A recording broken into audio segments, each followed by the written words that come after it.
Media बंधु है, सभी को मेरा प्रणाम। आप सभी यहाँ पर आए, आपका एक बार धन्यवाद अदा करना चाहूँगा।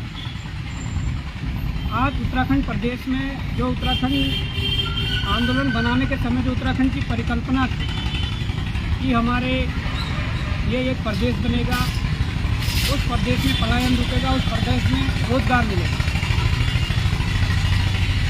आज वो सारी परिकल्पना तार हो चुकी है। ऐसा कुछ प्रदेश हमें दिख नहीं रहा या ऐसा प्रदेश बना नहीं जो हम चाहते थे। उसका या उसके कुछ एग्जाम्पल मैं आपके सामने आज रखना चाहूँगा, मीडिया बंधुओं के सामने कुछ रखना चाहूँगा।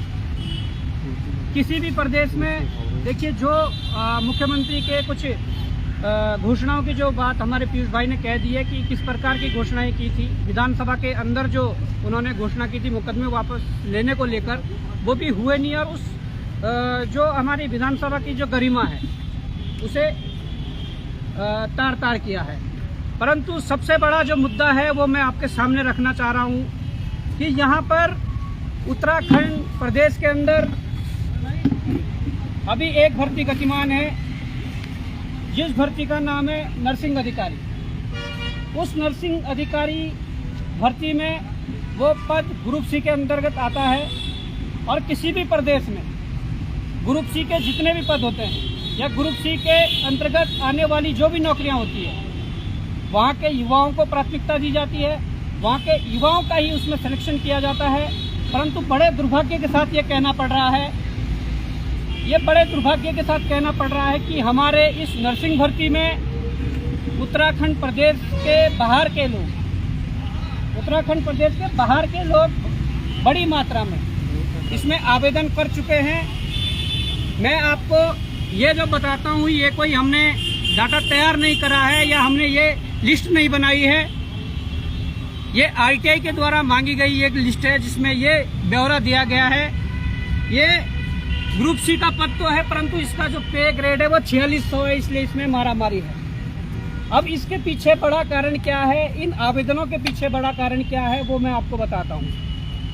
वर्तमान में जो नर्सिंग रजिस्ट्रार है, जो राम कुमार शर्मा जी है, उन पर लगातार आरोप लग रहे हैं कि वो इस पद की योग्यता नहीं रख रहे हैं। अगर लगातार आरोप लगने के बाद भी सरकार ने संज्ञान नहीं लिया, उत्तराखंड सरकार ने संज्ञान लेकर उन पर कार्रवाई करनी चाहिए थी, परंतु हम देख रहे हैं कि उन पर कोई कार्रवाई नहीं हुई। उसका नतीजा क्या हुआ? उसका नतीजा ये हुआ कि राम कुमार शर्मा जी वैसे राजस्थान से ताल्लुक़ रखते हैं, राजस्थान प्रदेश के निवासी हैं, उत्तराखंड में नर्सिंग रजिस्ट्रार के पद पर बैठे हुए हैं, जिस पर इन पर आरोप लग रहे हैं कि ये बिल्कुल भी उस पद के मानक पूरे नहीं करते हैं। तो सरकार ने ना तो इन पर कार्रवाई करी। दूसरी बात मैं ये कहना चाहूँगा कि नर्सिंग अधिकारी का जो पद है वो 4600 पे ग्रेड का पद है, इसलिए शायद सभी की लार टपक रही होगी कि इस पद पर मैं काबिज हो जाऊँ।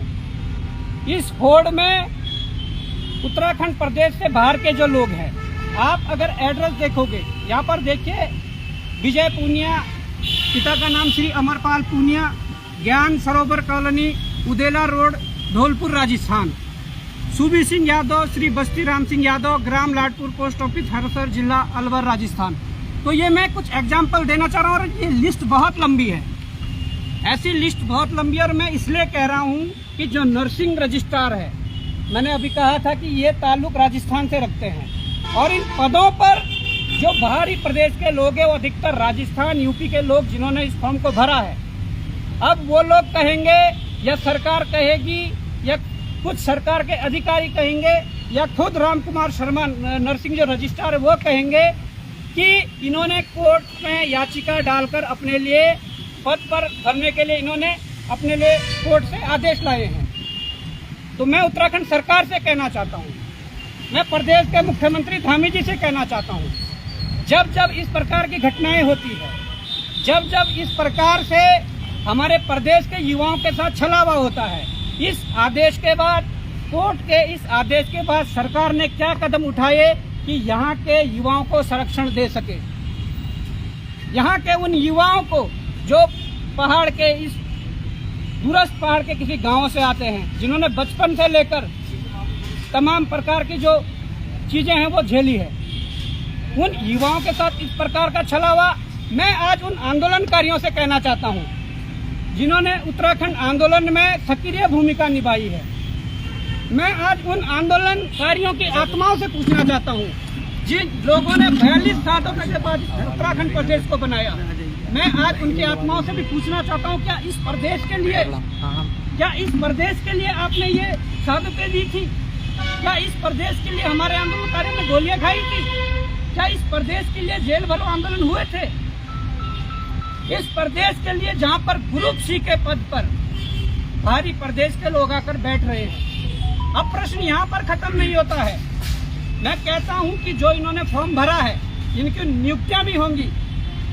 और मैंने बता दिया कि पूरी लंबी लिस्ट है, जिसमें राजस्थान के लोग हैं, उत्तर प्रदेश के लोग, और ग्रेड 4600 पर ये तैनात होंगे। अब यहाँ पर बात खत्म नहीं होती। मैं ये कहना चाहता हूँ, सबसे बड़ा सवाल ये भी है, इन लोगों ने जो यहाँ पर जो वर्तमान पता दिया है, उस वर्तमान पते पर अगर जाओगे, बेस चिकित्सा श्रीनगर पौड़ी, बेस चिकित्सा श्रीनगर पौड़ी, इस प्रकार के इन्होंने यहाँ पर एड्रेस दिए हैं। इस बात से ये साबित होता है कि इस दौरान ये पहले इन बेस चिकित्सा कॉलेजों में ये अभी कार्यरत हैं, परंतु जिस समय इन्होंने वहाँ पर कार्य ग्रहण किया या पदभार संभाला, उस समय सरकार किसकी थी, ये जांच का विषय है। हमारे पास वो डाटा नहीं आया है। मैं कहता हूँ, यदि सरकार कांग्रेस की थी तो सरकार को इसका जवाब देना पड़ेगा। उस समय तत्कालीन स्वास्थ्य मंत्री अगर कांग्रेस के रहे होंगे, उन्हें इसका जवाब देना पड़ेगा कि उन्होंने ग्रुप सी के पद पर किस प्रकार से बाहरी प्रदेश के राज्य के जो लोग हैं उनको इस पर नियुक्तियां दी है। अब सिलसिला आगे बढ़ता गया तो अब परमानेंट नौकरी के लिए नर्सिंग अधिकारी के पद पर अब वर्तमान सरकार इनको नौकरियां देगी। इतना बड़ा दुर्भाग्य की बात है। सरकार चाहे कोई भी रही हो, हम सबका दायित्व बनता है कि पार्टी दूसरी बात है, हम पहले भारतवासी हैं, उत्तराखंडवासी हैं, हमारा प्रेम इस उत्तराखंड के लिए है। और इस उत्तराखंड में यदि इस प्रकार की घटनाएं होंगी, इस प्रकार के जो कुकृत्यों को अंजाम दिया जाएगा, वो कोई अधिकारी हो या कोई बड़ा सफेद पोश हो, मंत्री हो, मुख्यमंत्री हो, कोई भी हो, मैं कहना चाहूँगा माननीय मुख्यमंत्री पुष्कर सिंह धामी जी, आप इस बात को गौर से समझिए। अगर कोर्ट ने आदेश कर भी दिया है तो सरकार ने क्या कदम उठाया इसे रोकने के लिए। अगर सरकार सही होती, उनकी नीयत सही होती, तो हमें लगता था इस कोर्ट के आदेश के बाद शासनादेश वो एक अध्यादेश ला सकते थे कि नहीं, हमारे उत्तराखंड के अपने बच्चे हैं, उनके भविष्य को संवारने के लिए, उनके भविष्य को सुरक्षित करने के लिए हम एक अध्यादेश लाते हैं, जिससे कि बाहरी प्रदेश के युवा ग्रुप सी में नौकरी के लिए अप्लाई न कर पाए। बड़ा दुर्भाग्य है, बड़े दुर्भाग्य के साथ ये कहना पड़ रहा है। और ये जो पूरा जो ब्यौरा है, जरूर हम देहरादून जाकर कोशिश करेंगे कि मुख्यमंत्री से भी मिला जाए, और जो यहाँ पर जो मुख्य चिकित्सा अधिकारी है उनसे भी मिला जाए, और उनके सामने ये बात रखेंगे, सरकार से ये बात रखेंगे कि कम से कम इस पहाड़ी प्रदेश को बचाने के लिए, आप कहते हो बड़ी बड़ी बातें करते हो, तो पलायन हो रहा है। पलायन क्यों नहीं होगा? जब इस प्रदेश में नौकरी किसी दूसरे प्रदेश के लोगों को मिलेगी तो यहाँ का निवासी तो बाहर ही जाएगा। तो ये जो चीज़ें हैं बड़ी महत्वपूर्ण चीज़ें हैं, बड़े महत्वपूर्ण ये साक्ष्य हैं, इस पर गौर करने की ज़रूरत है।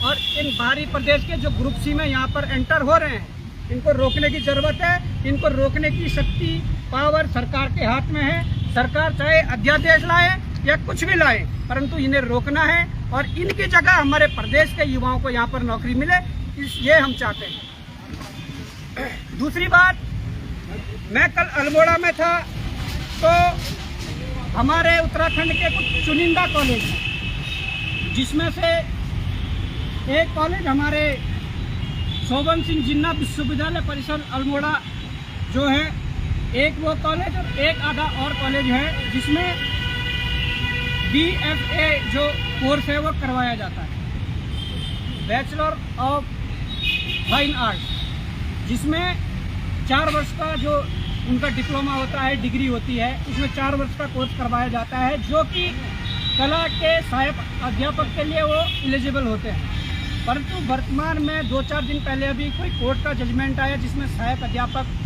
कला की जो भर्ती को निरस्त कर दिया गया है। उसमें जो जजमेंट आया है वो ये आया है कि इस पर अब बीएड ही अनिवार्य होगा, जबकि उस समय उन्होंने ग्रेजुएशन एमए और सबको कर दिया था। देखिए, हम उसके बिल्कुल पक्षधर नहीं हैं कि हम कहेंगे कि ग्रेजुएशन वालों को तुम टीचर बनाओ, हम बिल्कुल भी पक्षधर नहीं हैं। परंतु जो ये स्पेशल कोर्स प्रदेश के अंदर कुछ 2-3 चुनिंदा कॉलेजों में हो रहा है और जिसमें कि कुछ सरकार के जो खुद के शासनादेश है इसमें लिखा गया है कि बीएड पे जो कोर्स है इसमें सहायक अध्यापक कला के लिए जो एक मान्य कोर्स होगा, तो इस पर ध्यान देने की ज़रूरत है। इसके ऊपर आयोग को स्पष्टीकरण देने की ज़रूरत है। क्या पुनर्परीक्षा में इन लोगों को उस परीक्षा में सम्मिलित किया जाएगा, और अगर नहीं किया जाएगा तो क्यों नहीं किया जाएगा? क्योंकि ये लोग कोर्ट से भी जीत के आ चुके हैं। इन्होंने हाई कोर्ट में रिट डाली थी और ये 2016 में कोर्ट से जीत के आ चुके हैं। ये कोर्ट का आदेश है। तो ये अल्मोड़ा में मैं गया था तो उन छात्रों की पीड़ा को रख रहा हूँ जो मेरे पास अल्मोड़ा आकर मिले हैं। उसके बाद कुछ बात मैं कहना चाहूँगा। मुकदमों वाली घोषणा तो पूरी हो गई। मुख्यमंत्री के पीयूष भाई ने भी कहा है पीसीएस का जो सिलेबस है उसमें गणित विषय को लेकर भी हमारे पीयूष भाई ने कहा है कि उसे अगर फ्री में है तो मेंस में क्यों रख रहे हो। अब सबसे बड़ी बात है कि असिस्टेंट प्रोफेसर की जो भर्ती वर्तमान में गतिमान है उसमें भी ये चाल क्या चल रहे हैं। जो हमारे सचिवालय के अंदर बैठे बाहरी जो प्रदेशों के जो अधिकारी हैं उन लोगों ने यहाँ पर जो असिस्टेंट प्रोफेसर के लिए जो एक योग्यता जो इन्होंने एक मानक तय किया है उसमें एपीआई स्कोर एकेडमिक परफॉर्मेंस और इंडेक्स जो बनेगा, दिल्ली जैसे यूनिवर्सिटी और विश्वविद्यालयों में पढ़ने वाले छात्रों की जो परसेंटेज होती है वास्तव में 80, 85, 90% होती है। हमारे एचएनबी गढ़वाल या कुमाऊं यूनिवर्सिटी या उत्तराखंड के विश्वविद्यालय में ग्रेजुएशन करने वालों छात्रों की जो यहाँ पर परसेंटेज बनती है 45, 50, 55, 60 ज़्यादा से ज़्यादा। तो अगर आप एकेडमिक का जो इंडेक्स बनाने वाले उसमें भरपूर फायदा उत्तराखंड से बाहरी राज्यों के युवाओं को मिलेगा, जिससे कि सारे सिलेक्शन उनके होंगे। लगातार प्रदेश का युवा ये मांग कर रहा है कि इस एपीआई स्कोर को हटाकर आप लिखित परीक्षा और साक्षात्कार के आधार पर असिस्टेंट प्रोफेसर की नियुक्तियाँ कराए जाए। ये हमारी मांग है। सरकार इस पर अमल करे और इसका निराकरण करे। दूसरी बात है कि प्रदेश के अंदर इतनी बड़ी घटनाएं हुई, पेपर लीक का मामला जो आज किसी से नहीं छुपा है। पहाड़ के दूरस्थ गांव तक भी ये बात पहुंच चुकी है कि किस प्रकार से पेपर लीक हो रहे थे। उसके बावजूद भी हमारे दोनों आयोग जो कि यूकेएसएससी और यूकेपीएससी है, जिन्हें इस घटना के बाद अपने आप को पारदर्शी दिखाना था, अपने आप को साफ सुथरा रखना था, वही दोनों आयोग अब जो परीक्षा परिणाम जारी कर रहे हैं उन परीक्षा परिणामों में देखिए क्या कर रहे हैं। यहाँ के युवाओं को शायद मुझे लगता है कि परीक्षा देने से मतलब है और वो ये नहीं सोच रहे कि उनको धोखा कहाँ पर दिया जा रहा है। उन परीक्षा परिणामों में जो भी परीक्षा परिणाम जारी हो रहे हैं उनमें आप देख रहे होंगे कि जब परिणाम जारी हो रहे हैं उसमें ना तो अभ्यर्थी का नाम दिया जा रहा है ना उनके पिता का नाम दिया जा रहा है। सिर्फ परीक्षा परिणाम जारी हो रहे रोल नंबर और नंबर के आधार पर। अब किसी को ये पता नहीं है कि सिलेक्शन किसका हो रहा है। उत्तराखंड छोटा प्रदेश है और आपस में हम सब एक दूसरे को भली भांति जानते हैं। बहुत कम केस होंगे कि कोई किसी को नहीं जानता है। अगर आज भी जिन परीक्षाओं के इन्होंने रिजल्ट जारी किए हैं उन परीक्षाओं के रिजल्ट यदि पूरी प्रक्रिया के साथ नाम, पिताजी का नाम, नंबर सहित यदि जारी करेंगे निश्चित रूप से उसमें भी गड़बड़ियाँ मिलेंगी। क्योंकि कुछ रिजल्ट इन्होंने ऐसे जारी किए हैं जो उस आरएमएस कंपनी ने करवाए थे, जिस आरएमएस कंपनी का मालिक आज जेल के अंदर है। तो मैं ये सारी बातें रखने के बाद ये बड़े गंभीर विषय थे जिस प्रकार से बाहरी प्रदेश के युवाओं को यहाँ ग्रुप सी में लाया जा रहा है। यहाँ प्रदेश के युवा कहाँ जाएंगे। और मैं ये कहना चाहता हूँ कि आज ये प्रेस कॉन्फ्रेंस करने का ये भी मकसद था।